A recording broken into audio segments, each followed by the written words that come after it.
नमस्कार, आप देख रहे हैं बोले भारत और मैं हूं शांता सिंह। क्या डायरी का एक पन्ना कोलकाता डॉक्टर कांड के सारे राज पर से पर्दा उठा देगा? आज इस सवाल पर बात करेंगे कि कोलकाता के आरजीकर अस्पताल में महिला डॉक्टर के साथ बलात्कार और नृशंस हत्या के लिए कितनी बड़ी साजिश रची गई। मीडिया में ऐसी रिपोर्ट आ रही है कि जिस 9 अगस्त को 31 साल की महिला डॉक्टर के साथ रेप के बाद हत्या कर दी गई थी, उस दिन उसने अपनी डायरी के एक पन्ने की फोटो खींचकर अपने पिता को भेजी थी। अगर ये बात सही है तो वो पन्ना बेहद अहम है। वो पन्ना न सिर्फ पीड़िता को इंसाफ दिलाने में बल्कि इस निर्मम बलात्कार और हत्याकांड के असली सच को बेनकाब करने में भी मददगार साबित हो सकता है। एक अखबार में छपी खबर के मुताबिक अपने पिता को पीड़िता ने जो पन्ना भेजा था, उसमें उसने अस्पताल के मौजूदा हालात का जिक्र किया था। पीड़िता रोज डायरी लिखती थी। डायरी में आदमी कई राज भी लिखता है, कई बार हाले दिल भी लिखता है, लेकिन इस पीड़िता की डायरी में लगता है कि अस्पताल का कच्चा चिट्ठा था।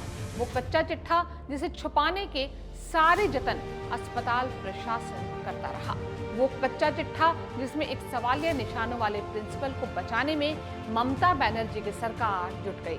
वो कच्चा चिट्ठा जिससे पता चलता कि कैसे अस्पताल, पुलिस और सरकार के नापाक गठजोड़ ने एक अस्पताल को भ्रष्टाचार का घर बना दिया और फिर उसने एक होनहार डॉक्टर की बलि ले ली। ये बात हम नहीं कह रहे, बल्कि जिस तरह सुप्रीम कोर्ट ने पूरे मामले पर तल्ख टिप्पणी की है, उससे ये बात साफ हो जाती है। सुप्रीम कोर्ट ने पूछा कि पीड़िता के माता पिता को 4 घंटे तक उसे देखने क्यों नहीं दिया गया। शुरुआत में ही मर्डर का केस क्यों नहीं दर्ज किया गया। कॉलेज के तत्कालीन प्रिंसिपल संदीप घोष ने उसी समय कोई एक्शन क्यों नहीं लिया। जिस सेमिनार हॉल को मौकाए वारदात बताया जा रहा है, उसे तुरंत सील क्यों नहीं किया गया। फिर वहां तमाम लोगों के जाने की इजाजत क्यों दी गई, क्योंकि कई लोगों के पैरों के निशान वहां मिले। आखिर ऐसी क्या मजबूरी थी कि पुलिस ने क्राइम सीन को जस का तस बचाकर नहीं रखा। फिर प्रिंसिपल ने इस्तीफा दिया तो उन्हें दूसरी जगह कैसे नियुक्त कर दिया गया। आपको ये जानकर आश्चर्य होगा कि पश्चिम बंगाल सरकार की तरफ से पेश वकील साहब के पास इन सवालों का जवाब नहीं था।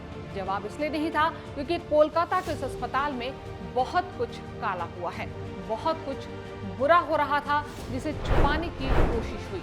अगर छुपाने की कोशिश नहीं होती तो सीबीआई के कई सवालों के जवाब प्रिंसिपल संदीप घोष के पास जरूर होते। सबसे बड़ा सवाल तो यही है कि खुद एक डॉक्टर होते हुए संदीप घोष ने किसी मर्डर मामले में पुलिस को तुरंत सूचित क्यों नहीं किया। आखिर कैसे एक रेप और मर्डर के मामले को सुसाइड बता दिया, जबकि उस पीड़िता का शव शक विक्षत स्थिति में था। फिर जिस सेमिनार हॉल को क्राइम सीन बताया जा रहा था, वहां अगले दिन ही दीवार तोड़कर मरम्मत का काम कैसे शुरू हो गया। लेकिन इन सबसे बड़ा सवाल ममता बनर्जी, उनकी सरकार का कॉलेज के दागी प्रिंसिपल से साठ गांठ पर उठता है। जिस मेडिकल कॉलेज में एक डॉक्टर के साथ ही बहुत बुरी तरह से बलात्कार होता है, फिर उसकी निर्मम हत्या हो जाती है, उस प्रिंसिपल को कैसे दूसरे अस्पताल में प्रिंसिपल बनाया जा सकता था। लेकिन माँ माटी मानुष की दुहाई देने वाली ममता बनर्जी ने ये करामात कर दिखाई। उन्हें एक बेटी की चीख नहीं सुनाई दी, उसके माँ बाप का दर्द नहीं समझ में आया।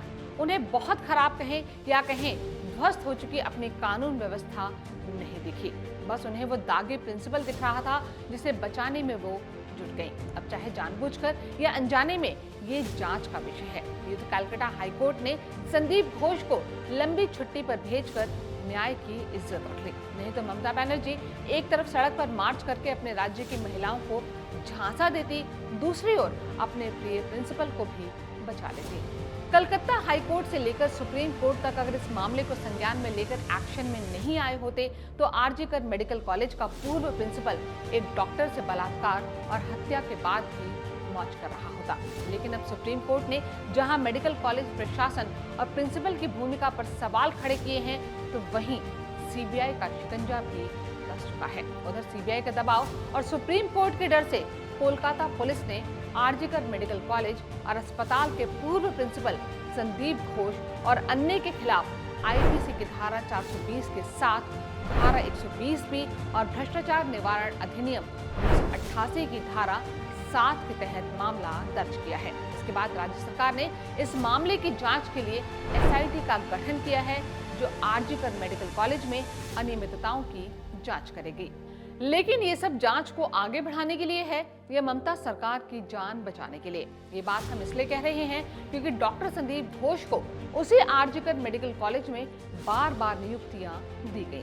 संदीप घोष को पहली बार सरकार ने आरजीकर मेडिकल कॉलेज का प्रिंसिपल फरवरी 2021 में नियुक्त किया था। इसके बाद संदीप घोष का पहली बार आरजीकर से तबादला 31 मई 2023 को हुआ था, लेकिन 24 घंटे में ट्रांसफर ऑर्डर बदला गया और संदीप घोष की बहाली हो गई थी। ऐसा क्या कमाल कर दिया था संदीप घोष ने? फिर इसी साल 2023 में ही सितंबर में एक बार फिर से संदीप घोष का मुर्शिदाबाद मेडिकल कॉलेज ट्रांसफर किया गया था।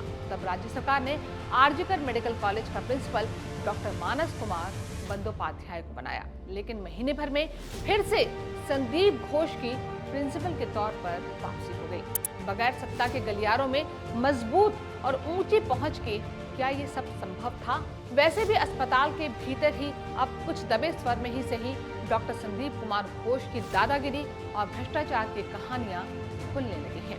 डॉक्टर संदीप घोष के नेतृत्व में आरजीकर अस्पताल में शवों से मानव अंगों की तस्करी का आरोप लगता है। वहीं बाजार से अस्पताल के लिए महंगे दामों पर सामान खरीदने का भी आरोप संदीप घोष पर लगता रहा है।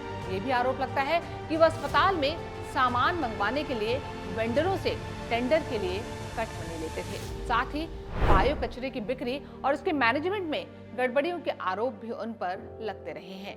इन तमाम आरोपों के बावजूद संदीप घोष ममता बनर्जी की सरकार का चहेता कैसे बना रहा? लेकिन अब घोष की मुश्किलें बढ़ सकती हैं और वो मुश्किलें पीड़िता की डायरी ही बढ़ाएगी। ये दूसरी बात है कि पीड़िता की डायरी जिसके शव के पास पड़ी थी, उसके बारे में कहा जा रहा है कि उसके कई पन्ने फटे हुए थे।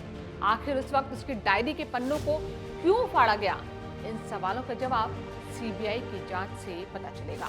सुप्रीम कोर्ट की फटकार और पूरे मामले पर उसकी बारीक नजर से भी जल्द से जल्द इंसाफ मिलने की संभावना है। लेकिन सीबीआई के सामने सबसे अहम चुनौती उस डायरी के फटे हुए पन्नों के पीछे का सच पता करना है। हो सकता है कि जो एक पन्ना पीड़िता ने अपने पिता को भेजा था, उसी से सारे कातिल और गुनहगार पकड़े जाए और उन्हें कड़ी से कड़ी सजा मिल पाए। पर हम इंसाफ पाने का बस इंतजार ही कर सकते हैं। बोले भारत के इस वीडियो में फिलहाल इतना ही। अगर ये वीडियो आपको पसंद आया हो तो इसे लाइक और शेयर करना ना भूलें। हो सके तो हमारे चैनल को सब्सक्राइब भी कर लें, इससे हमें मदद मिलेगी। नमस्कार।